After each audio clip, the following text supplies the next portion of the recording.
포토샵을 열어주시면 화면과 같이 포토샵 화면이 등장합니다. 자, 왼쪽 상단에 PS, 포토샵 아이콘이 있고요. 위쪽에는 메뉴바, 왼쪽에는 파일을 열 수 있는 버튼이 있죠. 우선 우리 새 작업창을 만들어서 파일 문서를 만들어 보도록 하겠습니다. 뉴 파일을 눌러주세요. 새로운 파일을 만드는데 만들 거는 작업창 또는 도큐멘트라고 부를게요. 자, 위쪽에 보시면은 포토, 프린트 또는 웹, 비디오까지 기본으로 저장되어 있는 프리셋들이 있고요.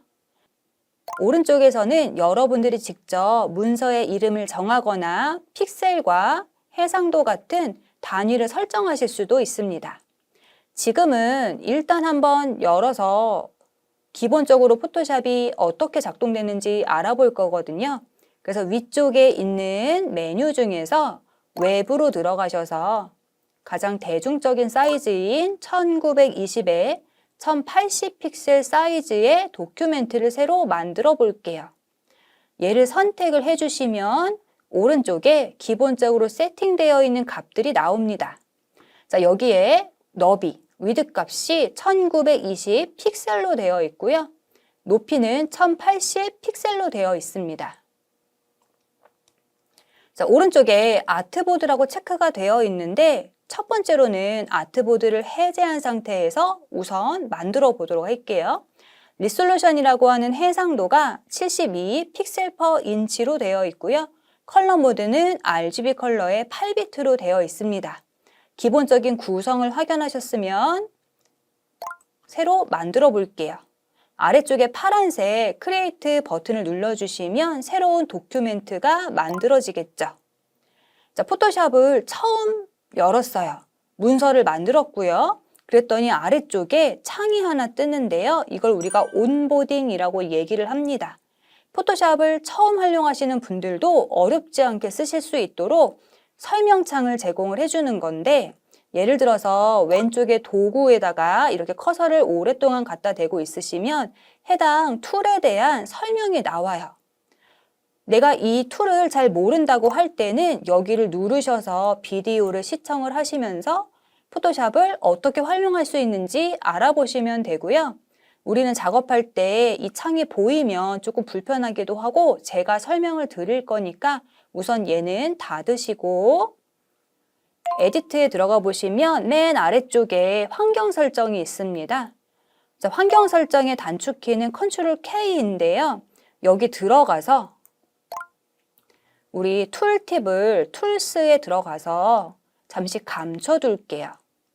환경 설정에 있는 내용들은 수시로 들어가서 설정해 주세요 라거나 또는 이거 꺼주세요 라고 제가 요청을 드릴 수 있어요. 그래서 환경 설정이 어디 있는지 확인을 해주시면 좋겠고요.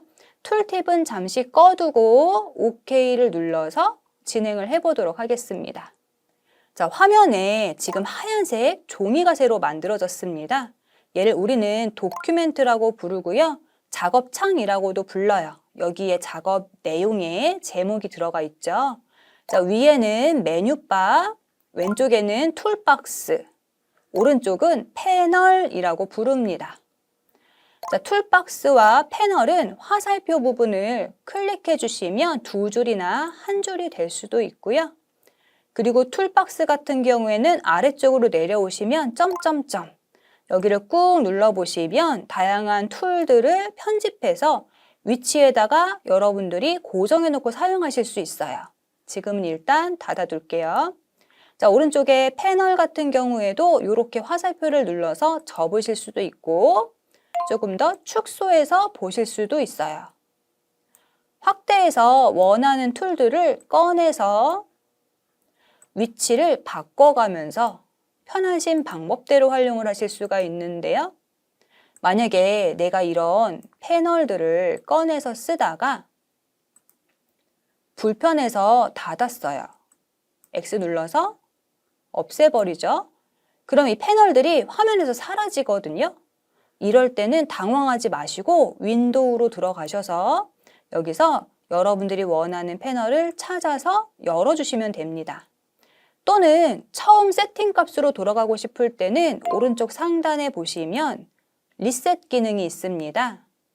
리셋 에센셜스를 눌러주시면 가장 초기 버전으로 툴박스와 패널이 정리되니까 만약에 어지러워지거나 아니면은 정리가 안 되어 있을 때는 이 방법을 사용해 주시면 편리하겠죠. 자, 또는 나도 모르게 탭키를 누를 수가 있어요. 자, 키보드 왼쪽 상단에 있는 탭을 눌러주시면 잠시 툴박스와 패널이 사라집니다. 화면을 넓게 보고 싶으실 때 이러한 방법을 쓰실 수가 있고요. 또는 키보드에 F 눌러주시면 화면 전환이 돼요.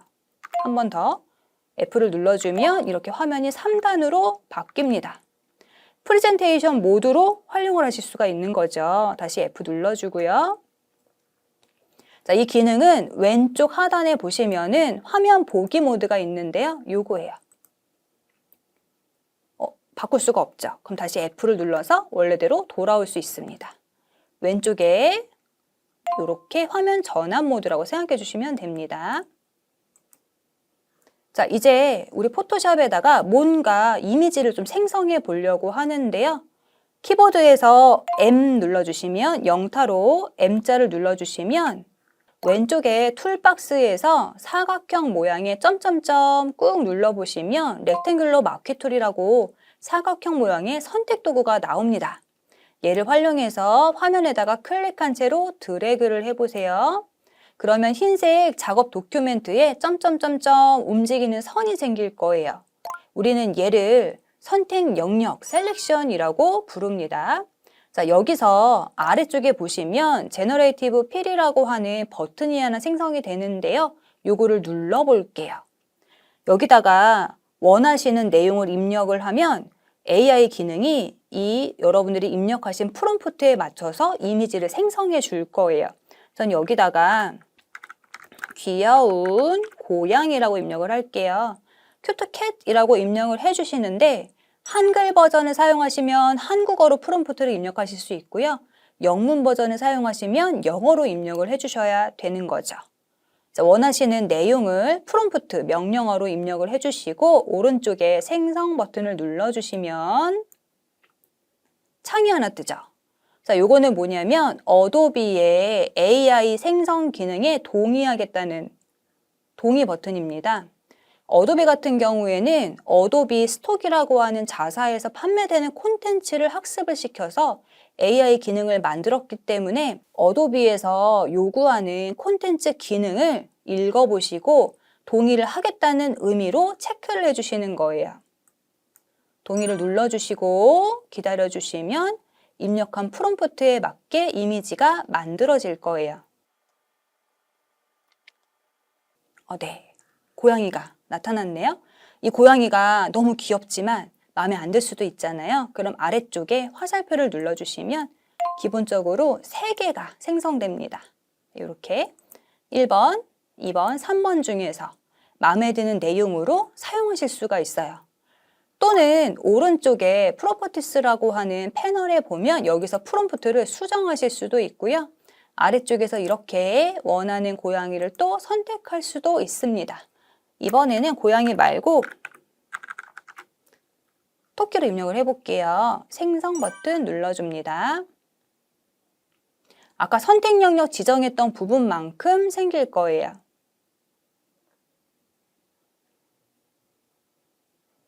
네, 토끼 3마리.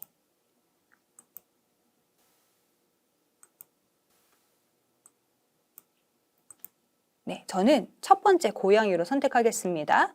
자, 이제 포토샵에서 우리가 확대, 축소와 같은 기본적인 단축키를 한번 연습을 해보려고 하는데요. 제가 스페이스바를 사용해서 손바닥 모양 도구로 바꿔볼게요. 자, 왼쪽에 툴박스가 있는데 여기에 마지막에 손바닥 모양이 있습니다. 이 손바닥 툴을 누르는 거랑 다른 툴인 상태에서 스페이스바를 누르는 거랑 동작이 같게 들어갑니다. 저는 수업 중에 단축키를 자주 알려드릴 건데요. 단축키를 사용해서 작업을 하면 훨씬 빠르고 편하게 하실 수 있어요. 스페이스바를 눌러서 화면을 원하는 위치로 이동을 시키실 수 있고요. 자, 컨트롤 플러스 화면 확대, 컨트롤 마이너스, 화면 축소, 컨트롤 0, 화면에 딱 맞게, 컨트롤 1, 100% 크기로 보기입니다. 컨트롤 플러스로 화면을 확대를 해주시면 작은 네모칸들이 보이죠? 이 네모칸 하나를 우리는 픽셀이라고 부릅니다. 포토샵은 픽셀로 되어 있기 때문에 화면을 확대하면 픽셀들이 다 보입니다. 자, 화면을 다시 축소를 해볼 건데요. 이번에는 Alt키를 누르시고 키보드에 Alt를 누르시고 마우스 휠 버튼을 위아래로 움직여 보세요. Alt를 누르고 휠 버튼을 위아래로 움직여 보면 마우스 커서가 있는 위치에서 확대 축소가 가능해지고요. 아무것도 누르지 않은 상태에서 이동하면 위아래로, 컨트롤 키를 누른 상태에서 마우스 휠 버튼을 이동하면 왼쪽 오른쪽으로, 스페이스바를 눌러주면 원하는 위치로 이동이 되는 거예요. 자, 화면에 딱 맞게 컨트롤 0을 눌러서 이미지가 화면에 딱 맞게 표시가 될 수도 있습니다. 자, 이렇게 포토샵의 기본 기능에 대해서 알아봤습니다. 자, 우리가 포토샵으로 작업을 할 때 여러 가지 도구들을 활용을 하고 패널을 활용하는데요. 종류가 굉장히 많아요. 메뉴바에 윈도우에 들어가 보시면 이게 다 패널들입니다. 툴도요, 나와 있는 것 외에도 숨겨져 있는 툴들이 굉장히 많아요. 그래서 이 모든 툴들이 화면에 나와 있으면 작업하기가 불편하기 때문에 오른쪽 상단에 자주 사용하는 기능들에 맞춰서 정리가 되어 있어요. 예를 들어서 지금 우리는 처음 배우는 거니까 에센셜스에 놓고 기본에 놓고 작업을 하는 거고요. 저는 그림 그리는 용도로만 쓸 거예요 라고 하신다면 페인팅으로 체크를 하고 작업을 해주시면 배치가 바뀌죠. 그림 그리기에 적합한 화면으로 전환되는 거예요. 또는 다시 오른쪽 상단에 들어가서 포토그래피로 해주시면 사진을 찍고 사진을 보정할 때 사용하는 기능들로 채워집니다. 여러분들은 우리 같이 공부할 때는 에센셜스에 놓고 가장 많은 툴들이 나와 있는 방법이거든요. 얘를 눌러서 리셋 해주시면 초기 값으로 세팅이 될 거고, 하다 보면은 여러분들이 나는 이거 필요 없는데? 이거 나는 끄고 싶어 라던가 X, 얘가 여기 있는 게 불편하니까 이거를 드래그해서 여기 뒤에다 넣어야지 하는 식으로 여러분들이 원하는 방법대로 패널이나 툴박스들을 정리할 수도 있어요. 여러분들한테 편한 방법으로 세팅을 해주시고 오른쪽 상단에 버튼을 눌러주시면 여기에 New Workspace라고 있습니다. 새 작업창으로 저장하는 거예요. 뉴 워크스페이스를 눌러주시면 지금 바꿔놓은 이 패널이나 도구 상자가 그대로 저장이 되는 거죠. 여기다가 여러분들의 아이디나 이름을 적으시고요. 저장을 눌러주시면 이 내용들이 그대로 저장이 돼서 이렇게 추가가 됩니다. 내가 원하는 툴이나 패널들을 세팅을 해놓고 뉴 워크스페이스로 저장을 하신 다음에 작업을 하시면 나만의 포토샵 화면 구성이 만들어지는 거고요. 만약에 마음에 안 들면 딜리트 해서 지워주시면 되겠죠.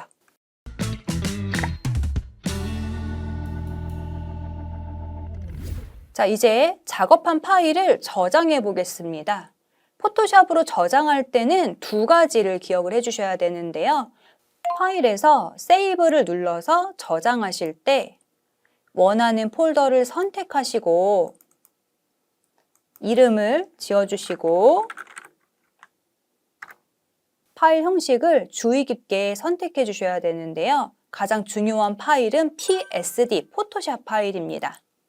자, 이렇게 PSD 파일, PSB 파일, PDF, TIFF 파일이 있어요. 포토샵 파일은 포토샵의 레이어, 채널, 패스와 같은 중요한 항목들이 모두 원본으로 저장되는 게 PSD, 포토샵 파일이고요. 작업하다가 작업 파일의 용량이 크면 묻지 않고 바로 PSB로 저장이 되거든요. 그래서 나는 분명히 PSD로 설정했는데 이상하게 PSB로 저장이 됐네 라고 하신다면 파일 용량이 크구나 라고 생각을 해주시면 되겠고요. 네, PS, D 파일인 포토샵을 선택해서 저장을 해주세요. 그러면 포토샵의 모든 정보가 이 파일에 저장이 되는 거고요. 자, 얘는 OK 눌러서 확인을 해줍니다. 자, 포토샵이 저장이 됐습니다. 얘를 꺼볼게요. 자, 끌 때는 우리가 단축키를 써볼게요. 컨트롤 W 닫기거든요. 컨트롤 W를 눌러주시면 바로 닫아집니다. 삭제가 되는 거죠. 다시 열어볼게요. 파일에 오픈으로 좀 전에 저장하신 파일을 선택하고 열겠습니다. 자, 이렇게 내가 저장한 내용들이 그대로 드러나는 거죠. 포토샵으로 작업을 하신 다음에는 꼭 PSD 파일로 원본 저장하는 거 잊지 말아주세요. 자, 그런데 문제가 포토샵에서 PSD 파일로 저장을 하면 다른 문서에서는 볼 수가 없습니다. PSD 파일은 포토샵의 원본 파일이기 때문에 포토샵에서만 수정하시거나 보실 수 있어요. 그래서 이 PSD 파일을 어떻게 저장하냐면 우리 세이브, 아까 세이브로 들어갔을 때 파일 형식이 이렇게밖에 없었죠. 근데 보통 이미지 파일은 JPG, PNG, 그리고 GIF 이렇게 세 가지 형태로 저장을 하는데 여기에 그 JPG랑 PNG랑 GIF가 없거든요. 파일에 내보내기, 익스포트에 가셔서 익스포트 애주로 저장해 주셔야 돼요. 여기 다 들어있습니다. 한글판에서는 내보내기로 저장하시면 되고요. 왼쪽에서 내가 선택한 파일이 오른쪽 상단에 어떤 파일 형식으로 저장할 건지 선택을 하시고 그 다음에 내보내기 해주시면 되는데요. 파일 형식에 보면 JPG가 있고 PNG가 있고 GIF가 있어요. 가장 대중적으로 사용하는 파일은 JPG 파일입니다. JPG 파일은요, 여러분들이 핸드폰으로 사진을 찍으셔도 JPG로 저장이 되거든요. 만능 파일이에요. 그러니까 JPG를 사용하면 웹 브라우저에서도 쓸 수 있고 인쇄도 가능합니다. 어디서나 편리하게 쓸 수 있는 파일이니까 JPG를 가장 많이 선택을 하고요. 그 다음으로 PNG라는 파일 형식이 있습니다. PNG 파일은 8비트가 있고 24비트가 있어요. 화면에선 지금 안 나오는데 PNG로 저장하실 때는 색상 모드를 256가지의 8비트로 쓰시거나 더 많은 색감이 24비트로 저장하실 수가 있는데요. PNG 파일은 웹용으로만 쓰실 수 있고 인쇄물로는 쓰실 수가 없습니다. 그래서 PNG는 웹사이트에 업로드하는 용도로 써야 된다. 이렇게 기억을 해주세요. 자, 파일 크기를 설정하실 수 있고요. 익스포트 눌러주시면 내보내기 저장이 됩니다. 이때 원하시는 폴더에다가 파일 이름 설정해 주시고 파일 형식 다시 체크해 주신 다음에 저장. 저장이 됐는지 확인해 볼까요? 파일에 오픈으로 가서 이렇게 얘는 PSD, 얘는 PNG 파일인 거죠. 자, 파일을 작업하셔서 저장하실 때는 원본 파일 꼭 저장해 주시고 미리 보기 할 수 있는 파일 형식으로도 저장을 해 주셨으면 좋겠습니다.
자, 지금까지 우리 포토샵을 설치하고 화면을 열어서 화면 구성이 어떻게 되는지 살펴봤고요. 또 이미지를 하나 생성해서 파일을 저장하는 방법도 알아봤습니다. 자, 이제 포토샵의 첫 스타트를 끊었는데요. 앞으로도 더 재밌는 예제로 같이 해보도록 하겠습니다. 이번 강의 듣느라 고생 많으셨고요. 앞으로도 더 재밌는 예제로 함께 공부해 보도록 할게요. 저는 해커스 HRD의 서지영이었습니다. 감사합니다.